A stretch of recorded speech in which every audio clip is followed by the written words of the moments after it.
11Alive News starts now. Thank you so much for joining us. I'm Caitlin Ross in for Dan Kennedy this morning. We are following major breaking news out of Fulton County. The Fulton County commissioners announcing they have filed a motion with the Northern District Federal Court to get back all of the election materials seized by the FBI just last week. This is in connection with the 2020 election. FBI came in with truckloads of people taking boxes out of the Fulton County commissioner's office. They've now filed that motion to get those materials back. Chairman Rob Pitts speaking at a news conference just moments ago, telling the crowd our Constitution itself is at stake in this fight and that the Constitution is not a suggestion. We're going to be following this all morning along with other major breaking news stories, and we do have a story that is going to bring you a lot of joy. Meteorologist Chesley McNeil is here talking about the really nice warm-up we are about to experience. We're so close. You know, we've been mild last couple of days, and so that's been nice, but that's going to change because a front is coming through our area as we speak. We've got the rain out there right now. That rain is pushing a little bit further down to the south. We had it yesterday and overnight, so it's still pretty soggy on the outside, but our southeastern counties rather, experiencing some of that light rain right now. That's going to continue, I'd say, for another hour or so before it begins to sink a little bit further down to the south. Now, the fog is lifting, which is good. It's getting better, but in Canton, you still have zero visibility, but getting better. That fog will continue to lift, especially as we head toward the 11 o'clock, 12 o'clock hour. I'll be out of the way, but we'll still keep the clouds in place. 54 degrees for the afternoon high temperature today. That's close to where we should be for this time of year. We'll take that. But that front is off to the north and west. That will continue to sink further down to the south as it does. The colder air will start to evect or push its way down into our area. Our winds will begin to shift. Probably by this afternoon, you'll start to feel that. Those winds out of the south right now will be out of the north by this afternoon, and that's what's going to usher in the colder air for tomorrow. Only in the 40s for highs on your Thursday. By Friday, I just saw you shiver, Clayton, when I saw that. By the time we get to Friday, we start to mild back up again. That mild air will continue to work into the area as we head through this upcoming weekend and into next week. It's going to get better. It's going to get better around here as far as temperatures go if you like the warm air. Here is our forecast track model. You can see where those clouds kind of hang on. Even after the front passes, those clouds will hang around. Thursday morning, we start off with mostly cloudy skies. By the afternoon, we try to erode those clouds a little bit, but then more will come right back in. So we'll call it a mix of sun and clouds for your Thursday. Again, 45 for the high. You're going to need a light coat. Friday, the sunshine breaks back out, and those temperatures will start to mild back up again. We're looking at temperatures right around 57 degrees for a high on Friday. Saturday, 55 under mostly sunny skies. We'll hold on to the sunshine for Sunday, 61. Yes. And we'll stay in those 60s as we head into next week. Tuesday, 65. And there could be some 70s coming our way by the time we get to the end of next week. So we'll hold out for that.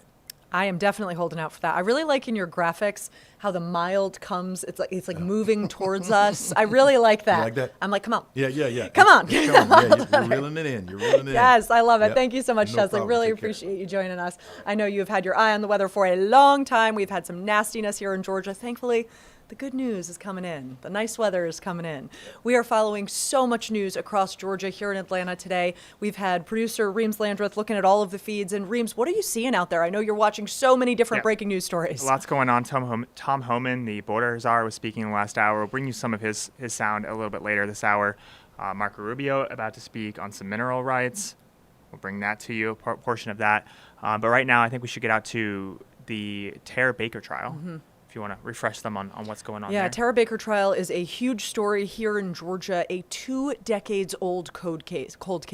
Tara Baker was a 24-year-old UGA student when she was found murdered in her home. It was a horrifying case that really shocked Athens and Georgia. For 2 decades now, people have been hoping that her family gets some sort of relief, some sort of closure.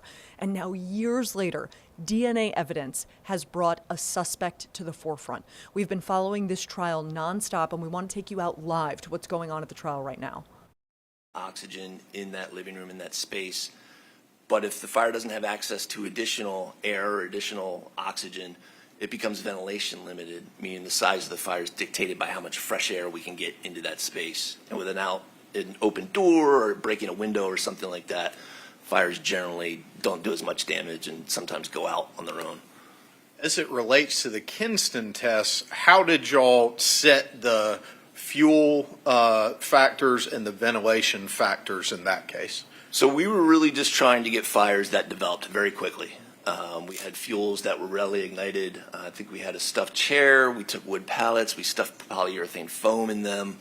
Some of the, excuse me, some of the fires were, we had 8 gallons of gasoline used to get the fuels that were already in that space involved. Others we ignited without gasoline. So a readily combustible large fuel load, as well as an open exterior door, and we had some open windows in the space. And we also had access from the living room, which was the room of fire origin, to the rest of the house, except for the kitchen. So really optimal conditions to allow a fire to grow very readily and very intensely. All right. Would you like me to get you a glass of water? Nope, I've got this right You got here. it? Thank you. Okay. All right. Thanks. I'm going to go forward to the next slide. Can you show me or tell me what we're seeing here? So we ran 4 tests in 4 different houses. This is test house 1. 1 and 3 were non-accelerated. 2 and 4 were accelerated. I only used 1 and 3 in this analysis. Okay. And what do you mean by accelerated? Accelerated with 8 gallons of gasoline. Okay. And I'm going to go forward to the next slide. What are we seeing here? This is typical for all the tests, but it's the fuel load inside the living room. So you see the stuffed chair, you see the pallets with some polyurethane foam on them. And then next to that, you see a futon. So that is the room of fire origin with a pretty substantial fuel load. And then in some of the bedrooms, we had pallets as well for some additional fuel. All right. Going forward to the next slide. What are we looking at here? So this is test house 3. This is post flashover. We have a fully developed fire. We've vaporized so much fuel that there's not enough air inside the structure to burn it all, so we see a lot of burning taking place outside the structure. At this point, we might have a hole through the roof, or it just could be the asphalt shingles that are burning. We had cameras set up on the front and back of the house, and people monitoring those cameras and kind of dictating what they saw during the fire. Going forward to the next slide. Can you talk to me just about some of the key timelines in the Kinston test? Yeah, so this is test 1. These are observations at the rear of the house. I actually took a lot of this data from a previous case that I testified in Atlanta, and a lot of this data comes from that report. But this was me reviewing those videos, so using my eyes to see what I saw in the video, as well as hearing what the folks next to the camera were, what their observations were. I have time in the first column, so the first row is 3 minutes and 15 seconds to be the time, and the observation is that there's smoke visible above the house. 3.5 minutes, there's flashover in the living room. And this is someone at the rear of the house, video at the rear of the house. 10 minutes, we have fire out a rear window and door. 13 minutes, smoke venting around a chimney. We get to 25 minutes, and we have flames coming out around the chimney. So what I was doing here was kind of using these as a baseline. How long might it take to get flames through a roof under really optimal conditions? And in test 1, it took 25 minutes. And after we walk through the Kinston tests, I'm going to ask you some questions about how the conditions at this particular scene compared to the Kinston conditions. So these are just observations at the front of the house. And once again, at 25 minutes and 20 seconds, I wrote that the porch is fully involved and there's fire venting out the roof above the living room, and that is the room of fire origin in this particular fire. Going forward, another slide. This is Kinston test 3. What are the key time points here? So the same process, but at 20 minutes and 30 seconds, I wrote fire appears to be venting through the roof. In some cases, it's kind of hard to tell whether it's flames through the roof or the asphalt shingles are burning. But at 22 minutes and 30 seconds, there was significant flame venting through a hole in the roof above the kitchen. I'm going to go forward one more slide. What are we looking at in this table, and what are the key points? These are observations at the front of the house at 21 minutes and 30 seconds. I wrote that fire appears to be venting through the roof in the area above the living room. Okay. We've talked about the conditions that y'all set up in the Kinston test. How were the conditions at 160 Fawn Drive different from the Kinston test? They're different in terms of the fuel load. In that space, we only had a bed, which is a decent fuel. The mattress, they burn pretty well, but probably not as well as an upholstered couch or something like that. A bed's a flat surface, whereas a couch has some vertical surfaces, and they tend to get involved a little quicker. But the biggest difference would be ventilation. So in the Kinston test, we had an open front door, we had open windows in the house. In this particular case, the room of origin was just the bedroom. My understanding from reading some firefighter statements was that when they made entry into the house, it was smoky in the main living area, but they couldn't find flame until they kicked in or broke in the bedroom door, and then there were some flames up high. So the big difference would be ventilation, where closed door and closed window, so that can really affect how long it takes a fire to develop. Okay. Can you talk to me about fire spread to an attic and the methods in which that can occur? Yeah, so in this case, I was presented with the theory that a blanket was ignited on the burner. That blanket was transported to the bedroom, whether it was held like this, two hands on it, or kind of cradled in someone's arms. You could ignite. Really fascinating information there coming out of the Tara Baker murder trial. She was killed more than 2 decades ago. DNA evidence found a suspect. Now that trial is underway. If you want to keep watching this live on 11Alive Plus, you just click down on your remote there and you can keep watching the entire thing uninterrupted. We'll be right back after this.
Welcome back. I'm Caitlin Ross in for Dan Kennedy today, and we want to bring you some really interesting new information that surprised me.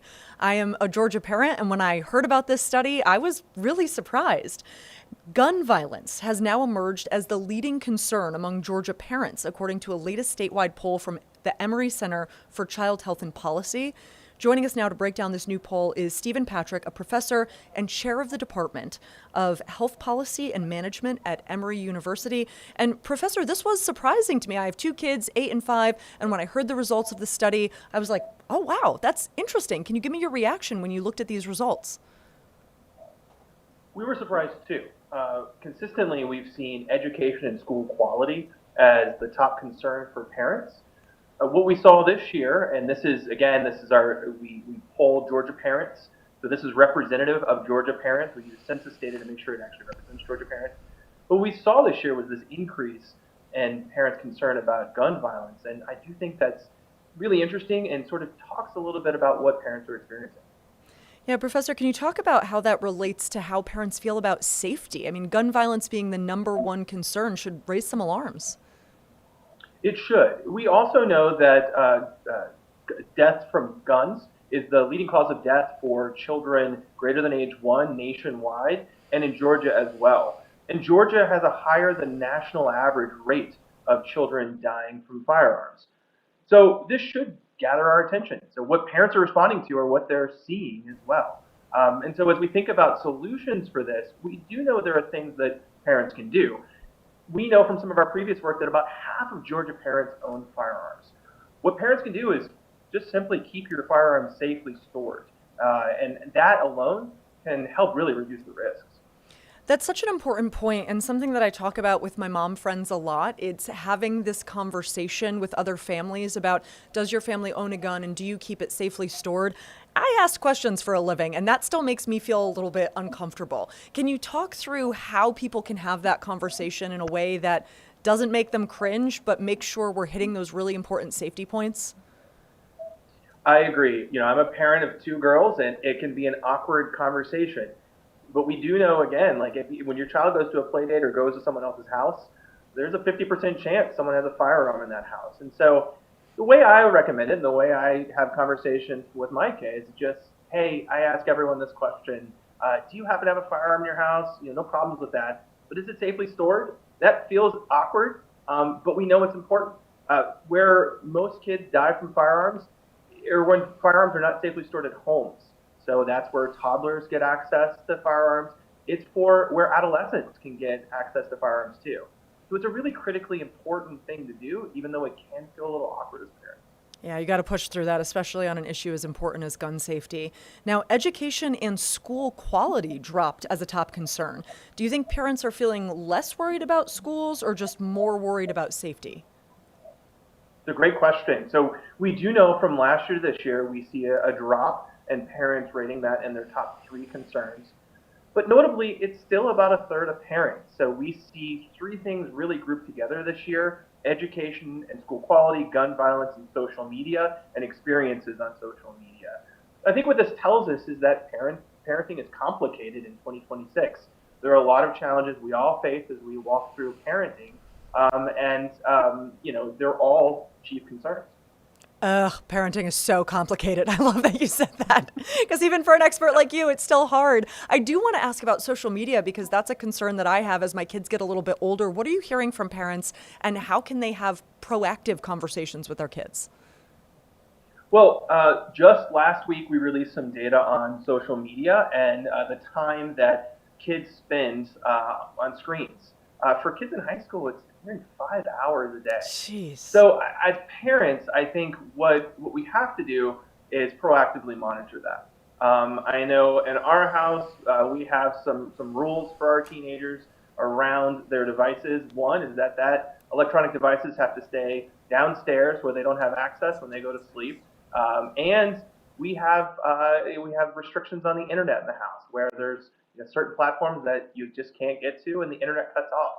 I think this is an area where parents are going to have to actively monitor, and smart kids will figure out ways to work around those systems. But I think it's twofold. It's a conversation, just like you said, with your kids about what you're worried about and what the dangers around social media are. And I think it's about setting boundaries too for your kids, what's acceptable, what's not when it comes to social media and screen time.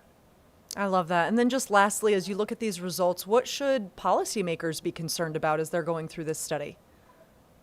Well, ideally, policymakers are thinking through what their constituents are worried about and informed by this. I always find our top 5 an interesting one because it does tell you what's on the minds of parents. And so during legislative session, knowing that parents are worried about gun violence in their communities and in schools is important. Knowing that they're still worried about social media and other issues too is important. So we do hope that these findings elevate the voices of parents and kids across Georgia so that policymakers can respond to them, and so that people in communities too, school districts, know what parents are worried about and how we can help kids not just survive, but also thrive in Georgia communities. Such important information and really interesting. Really appreciate your time, Professor. Thank you so much. Good to be here. Thanks. All right, want to go out to another really interesting topic right now that I am fascinated by. Every time I'm at a stoplight and I see a Waymo, I know there's not a driver in there, but I am still looking to see, like, what are they doing? How is it going to work? It was raining the other day and the Waymo had the windshield wipers on, and I'm like, why? I just want to know more and more about it. So right now, the Senate Commerce Committee is holding a hearing on the future of self-driving cars. We have Lars Morve, the Vice President of Vehicle Engineering for Tesla, and Mauricio Pena, the Chief Safety Officer of Waymo. They're testifying right now. Let's listen in. That's the reason my wife and I put our children in the back of a Tesla every day when we bring them to school. Because I know that the safety of our vehicles is second to none. For America to lead in AV technology, we must modernize regulations that inhibit the industry's ability to innovate. Federal regulations for vehicles have not kept up with the pace of the rapid evolution of technology. Many standards were implemented decades ago and do not adequately address modern advancements, such as electric drivetrains, automated driving systems, and over-the-air software updates. We need American leadership for AV rules and regulations. NHTSA has the opportunity to set the standard not just in America, but in the world. To do so, Congress must take steps to modernize so NHTSA is equipped to address the realities of this new frontier. For America to maintain its position in global technological development and grow its advanced manufacturing capabilities, we must enact a federal framework for the development and the deployment of AVs. The committee has the opportunity to position NHTSA as a global gold standard for AV development. And to do so, Congress must advance this federal legislation so that these regulators are equipped to address the realities of a new frontier. And innovators like ourselves have a clear direction forward. Just as the U.S. has historically led transformative technologies that reshaped global markets and enabled America to assert dominance in ways beyond mere transportation, it must now lead in the development of AVs. Tesla is committed to collaborating with Congress to create smarter, effective regulations that drive progress, increase safety, and make mobility accessible to all.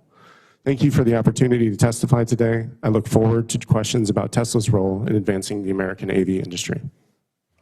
Thank you. Dr. Pena, you're now recognized. Chairman Cruz, Ranking Member Cantwell, and members of the committee. It's an honor to be here today. My name is Mauricio Pena, and I serve as the Chief Safety Officer at Waymo, America's leading autonomous driving technology company. Waymo is the first and only company in the United States to provide fully autonomous trips to the public at scale. That means that no human is behind the wheel. When you ride with Waymo, you can enjoy a safe and reliable ride in a space of your own.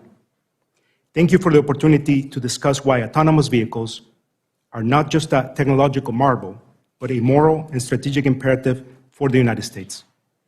Tragically, 40,000 people die due to largely preventable traffic crashes on roads across our country every year, with hundreds of thousands more injured, often in life-altering ways. Globally, more than 1 million lives are lost to traffic collisions annually. That's the equivalent of 20 commercial airliners falling from the sky every single day. These aren't just statistics. They are parents, children, friends, and neighbors. At Waymo, we believe it doesn't have to be this way. 17 years ago, Waymo started as a moonshot, born out of a simple but radical idea that we could use technology to eliminate serious injury and death on our roads and make autonomous transportation accessible to people who are unable to drive themselves. Our mission is to be the world's most trusted driver, and achieving that mission starts with safety. Today, we have driven nearly 200 million fully autonomous miles on public roads and served over 20 million trips to riders. The data shows that our technology, the Waymo driver, is making roads safer where we operate. Data from our first 127 million fully autonomous miles indicates our driver is 10 times less likely to be involved in a serious injury or worse crash compared to human drivers where we operate. and 12 times less likely to be involved in an injury-causing crash involving a pedestrian. We have developed the most rigorous peer-reviewed analysis to conduct apples-to-apples comparisons of human and automated driving data. We have a relentless safety-first culture that starts at the top and flows through our rigorous governance processes. Every software update must be approved by our safety board before it ever reaches the road. For us, safety is not a competing priority. It is the foundation for every decision that we make at Waymo. Today, because of American ingenuity, determination, and investment, AVs are a reality for millions of people. Right now, we operate a fully autonomous commercial ride-hailing service for the public in Phoenix, the San Francisco Bay Area, Los Angeles, Austin, Atlanta, and Miami, providing more than 400,000 rides every week. Americans trust us to get them to their destination safely, and I'm inspired by the positive impact that we're making on their lives. Our riders are taking Waymo rides after their weddings, to gain quality time with their families, and even to the hospital to deliver their baby, or back home with their newborn. We are there for our riders' most important moments as well as their daily needs. Waymo is an American success story, but US leadership is not guaranteed. We are locked in a race with Chinese companies for the future of autonomous vehicles. If they win this race, Chinese companies, not the US, will set the technical standards for the rest of the world. To win, the US needs a predictable, durable, national regulatory framework that sets a high safety standard based on a safety case. Without it, we face a fragmented landscape of state regulations that foster uncertainty, slow investment, and create unequal access to the technology. To truly deliver on the promise of fully autonomous vehicles, we need federal leadership, and we need it in this Congress. Chairman Cruz and members of the committee, we share your goal of ensuring a national AV framework is included in the Surface Transportation Reauthorization Bill. American leadership in autonomous driving technology must be defended. We look forward to working with you to ensure that American safety and American innovation are the gold standard for autonomous driving around the world. Let's not see the future, let's lead it. Thank you, and I look forward to your questions. Super interesting there to hear about the future of self-driving cars. Riveted by that testimony just to see what happens next. This is what is so cool about streaming. You can hear news from all over the country in real time. And if you want to keep watching that, just click down on your 11Alive Plus remote. You can watch that full thing uninterrupted. For now, we want to take a quick break, but please come back. We have so much more news to share.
This is really incredible news. The Carter Center says there were fewer than a dozen human cases of guinea worm reported last year. That's worldwide, the lowest number ever recorded.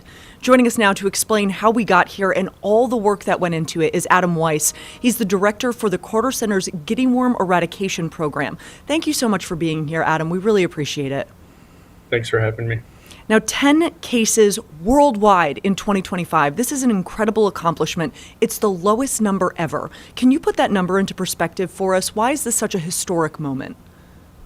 Well, this is a really historic moment for the world because in 1986, there were an estimated 3.5 million people with guinea worm every single year. So the fact that there were only 10 people on a planet of almost 8 billion people with this particular disease just showcases how amazing this accomplishment has been. It really is an accomplishment. And what would you say that the turning point was? Well, I think the turning point in many respects was the vision and leadership of President Carter. He put guinea worm disease on the map. It is one of 21 neglected tropical diseases that most of us in the United States and many high-income countries simply don't know about. So the fact that he raised awareness and then also brought together a team of global experts to do something about it, working hand in hand with communities being the most important part of the equation. Such a legacy project for him, and as we remember him and appreciate his work, can you just speak to the importance of that, all of he did to really bring awareness to this? Yeah, well, certainly I wouldn't know about guinea worm and the millions of amazing people that I've come across over the years. President Carter was amazing in his approach to understand problems, but not understand it just from the academic sense, but really listening to the people. And that was one of his amazing attributes.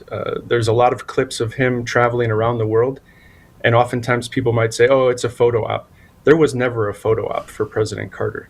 He leaned in, he listened, he tried to understand, and then he brought to bear his wisdom, his connections and networks to bring people who want to make the world a better place together, and then work with the community members, with local governments to really empower and enable them.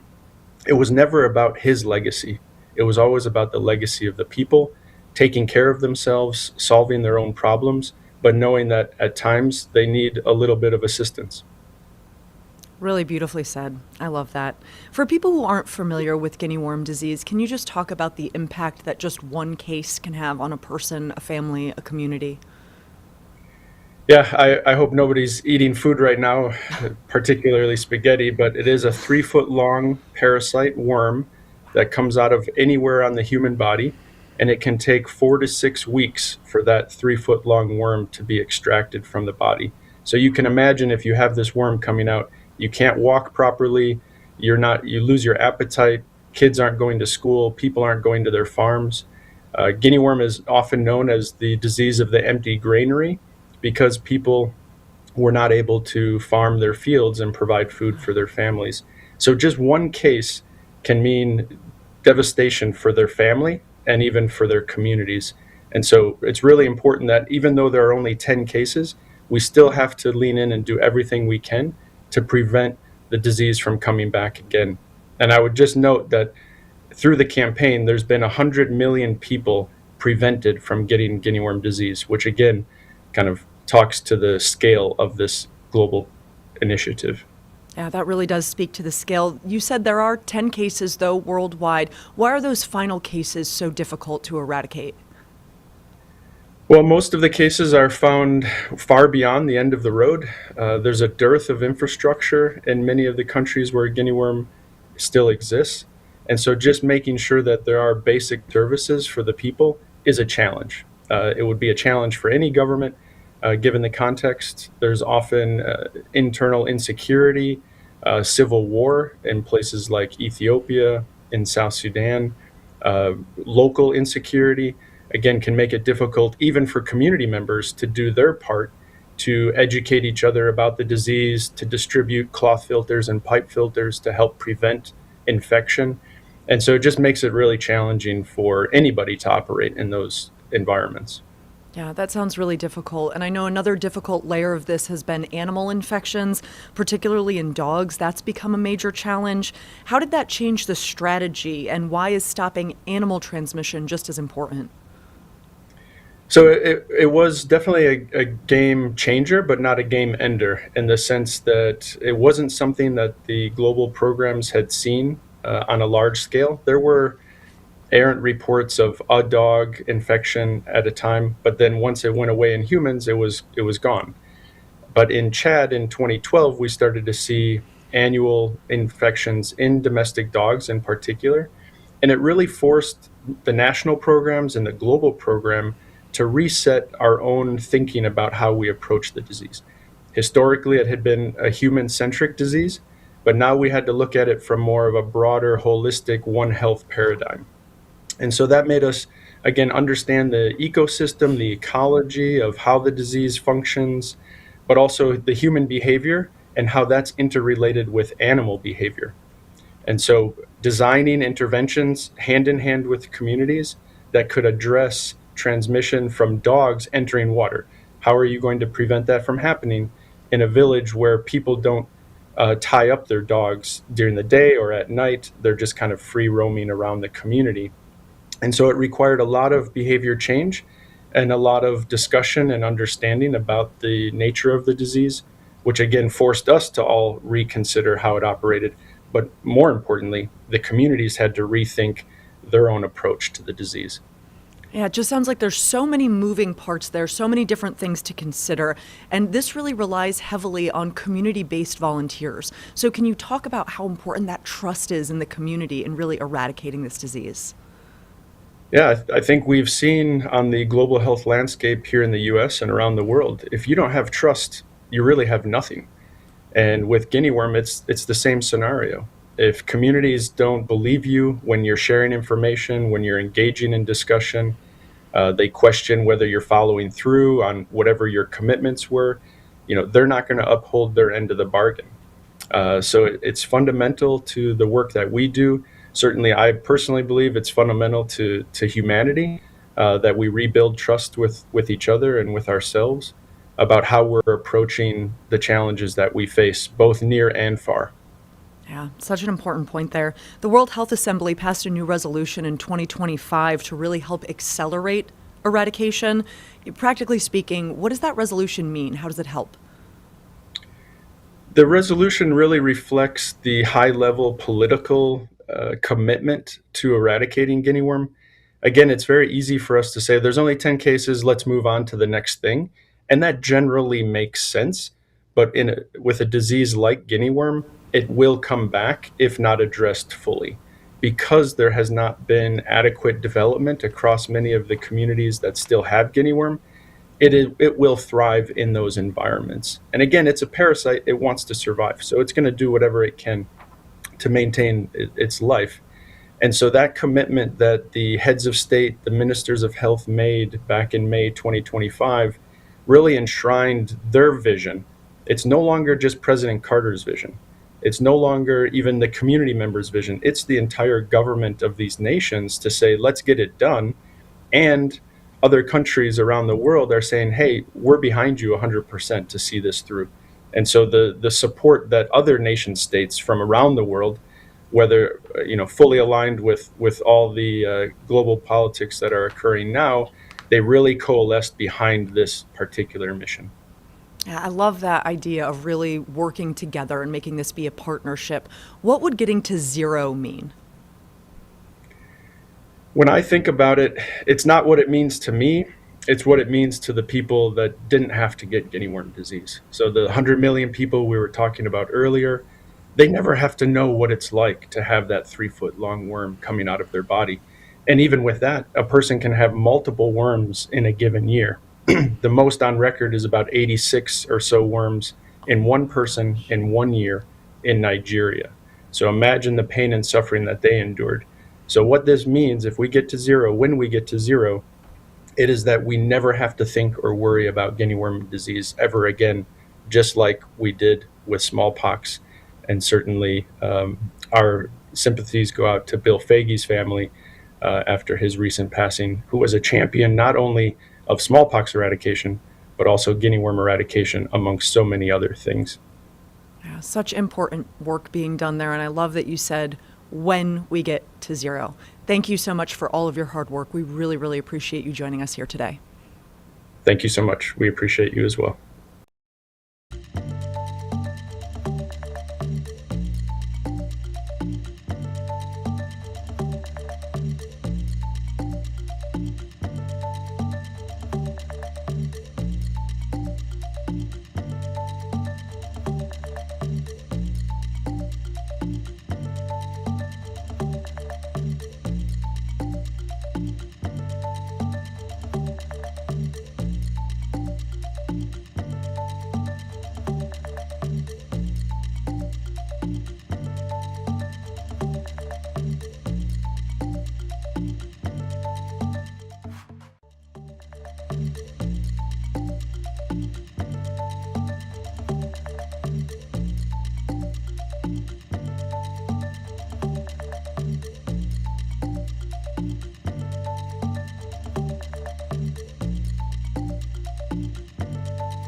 Thanks so much for being here on 11Alive Plus. We've been following huge breaking news all morning. And what is so important about this streaming newscast is you can get the latest updates as soon as they happen. And this is a big one, a national story right here in Atlanta. Fulton County commissioners just announcing that they're filing a motion in federal court to get back all of the materials seized by the FBI. This happened last week. We saw the FBI pull up with trucks taking boxes and boxes of election material from the 2020 election out of Fulton County Commissioner headquarters. Now the commissioners have filed a lawsuit asking for that material back. Chairman Rob Pitts held a news conference where he said, quote, "Our Constitution itself is at stake here." Let's hear from him. I committed to the voters of Fulton County and the world for that matter that we will use every resource at our disposal to fight for their vote, and that we will fight using all resources against those who seek to take over our elections. Our Constitution itself is at stake in this fight. That I thought was interesting was that attorneys from across the country have stepped up to do pro bono work to make sure that their motion was strong. So we are expecting to hear from the courts shortly on this. This is a case we are going to continue to follow. There is so much breaking news, and producer Reams Landreth is following it all. Reams, what have we got on the feeds right now that we want to make sure we're following? Yeah, one thing that just wrapped up a few minutes ago, Border Czar Tom Homan speaking in Minneapolis in the last hour and a half. The Trump administration announcing they're withdrawing 700 troops from 700 immigration agents, from Minnesota. Border Czar saying that Tom Homan saying his goal is to achieve a complete drawdown within the city. We have some sound from him just a few minutes ago. Let's go ahead and listen into there. Given this increase in unprecedented collaboration, and as a result of the need for less law enforcement officers to do this work in a safer environment, I have announced effective immediately, we will draw down 700 people effective today. My goal with the support of President Trump is to achieve a complete drawdown and end this surge as soon as we can. But that is largely contingent upon the end of the illegal and threatening activities against ICE and its federal partners that we're seeing in the community.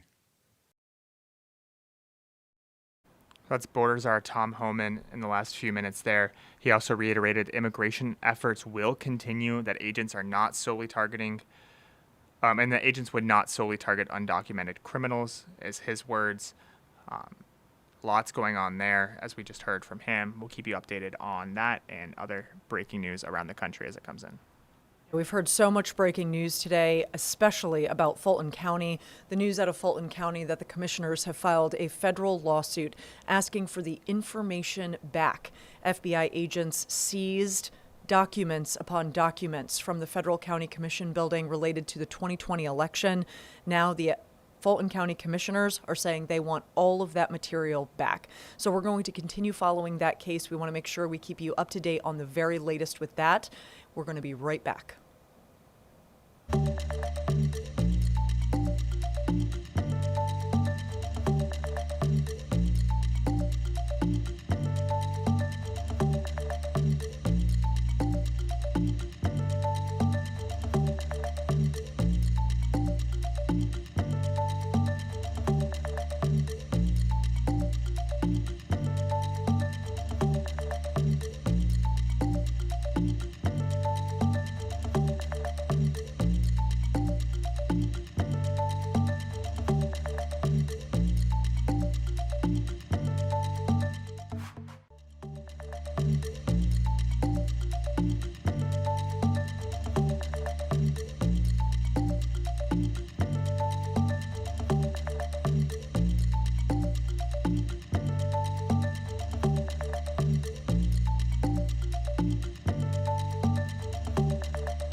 Welcome back to 11Alive Plus. I'm Caitlin Rawson for Dan Kennedy today. We are so glad you're sticking with us because we have such an important story to share on an issue that impacts so many people.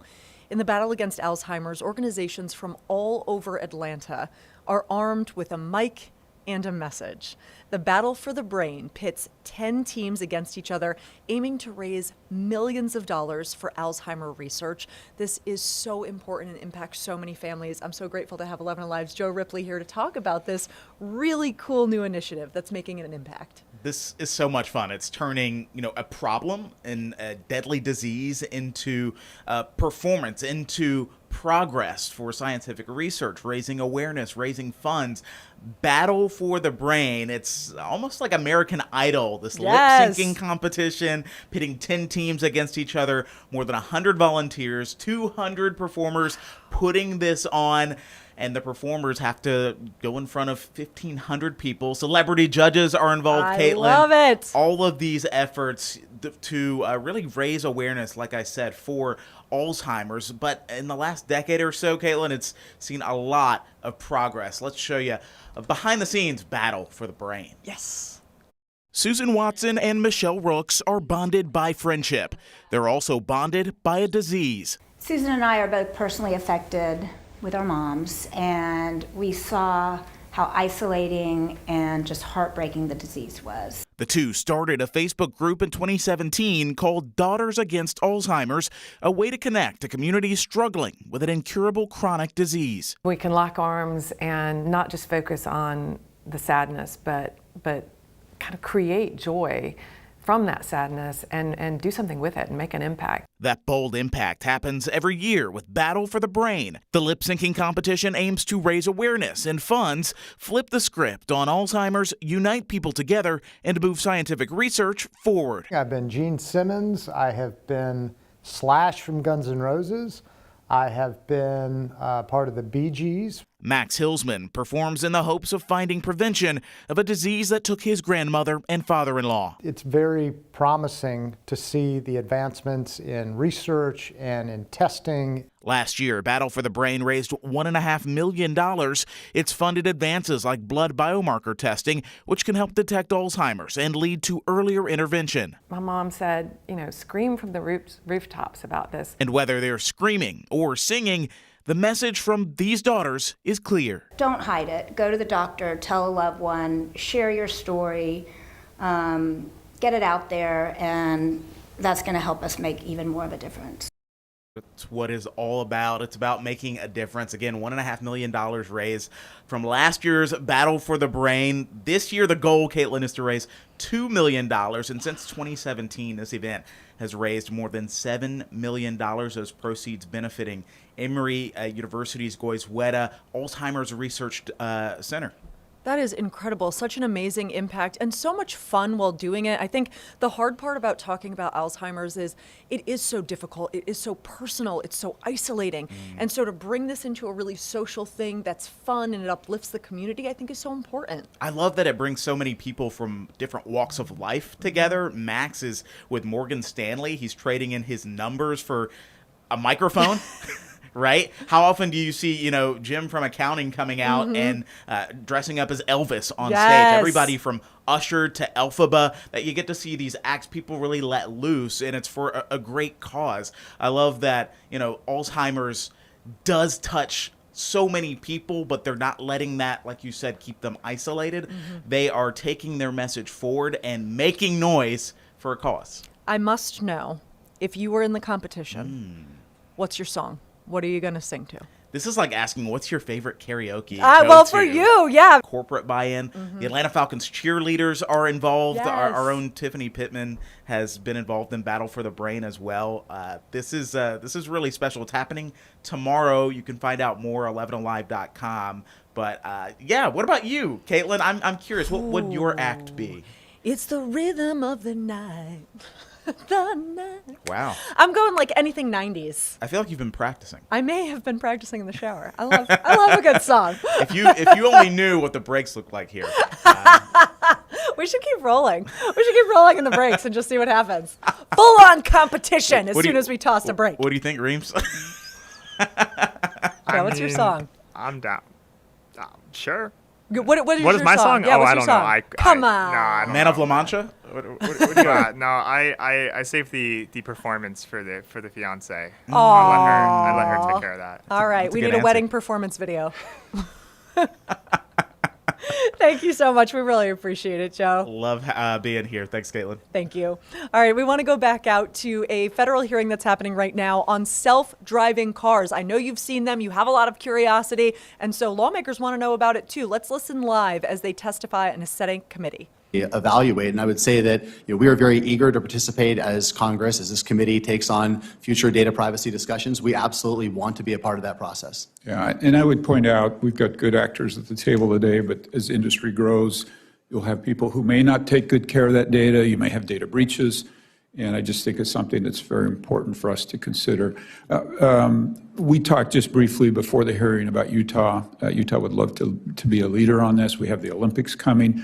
We talked a lot about safety. Could you briefly just discuss traffic congestion and how a state like Utah might use autonomous vehicles to deal with less traffic on the roads and the impact that could have on a state like Utah? Absolutely, Senator. And as you know, I'm a huge fan of your state. As I told you, I've been there many times, and I will say that Utah is one of the 26 states that has a Navy deployment statute, so you're very well positioned to take advantage of this, including for the upcoming Olympics. In terms of traffic congestion, what we're really trying to do is to give more transportation options. So in many cases, for example, in Salt Lake, this may be an elegant solution for moving people through city centers in a more effective way in some sort of shared use vehicle. And that's something that, on a city-by-city basis, we're trying to give new optionality. Good. I've used up my time, and I'll yield to our ranking member for her questions. Thank you, Mr. Chairman. Professor Smith, you talked about trust and faith and building that over a period of time. My point is that the information age is delivering a lot of technology change. I'm not sure Boeing understood software as well as they should have understood software. I think here we may not have a NHTSA that understands these challenges either, but we certainly can't dismantle them.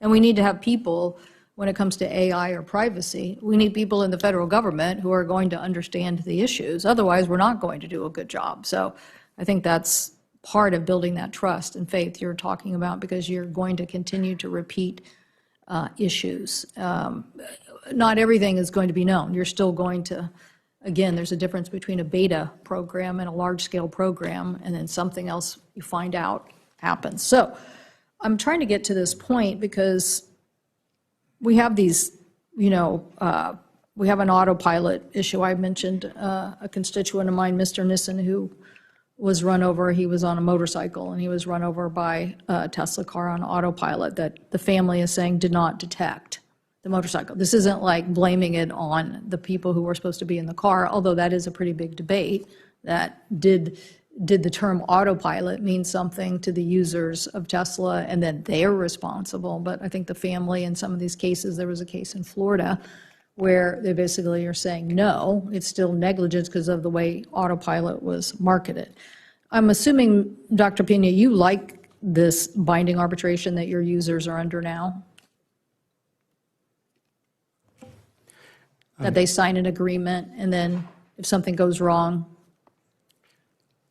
Yeah, could you describe the in arbitration? the user for Waymo, you basically sign an agreement that basically if there's a dispute about what happened, you now are in a binding arbitration with the manufacturer, with Waymo, over the results of those cases. I'm trying to get to liability here. I'm trying to get to liability. So you approve that now, correct? Ranking Member Cantwell, that's not my area of expertise. My area is primarily AV safety. But I'd be happy to get back to you. Okay, my understanding, Professor Smith, that these are just like binding arbitration contracts. It's very common in industry, yes, unfortunately. And so we are not going to take this common standard in software where I'm downloading a game or some app and now we'll apply it to cars. We're just not going to do that. I'm not going to do that, and I'm not going to allow that to happen. I'm not going to sign a binding arbitration agreement with Waymo and then basically say I can't sue them. I'm just stuck in binding arbitration. I guarantee you this Congress isn't going to be for that either. The Senate has already taken action trying to be more aggressive. But where do we go with this issue, of building that trust that you're talking about and showing Mr. Farage just said he doesn't believe in preempting states. That's a good thing. But how do we get this to the point where there is true liability so that people will build products and be accountable for them? Thank you. And the reality is that we all do sign these agreements every day, agreeing to arbitration. And we don't realize it. We don't realize it matters until we're hurt, until we're the victims. And then we realize that we can't use the courts. And no one else realizes it because arbitration is often secret, and therefore that information is not coming out. So you talked very much about trustworthiness. The companies in this field are necessarily saying to regulators and to the public, trust us. And that needs to come with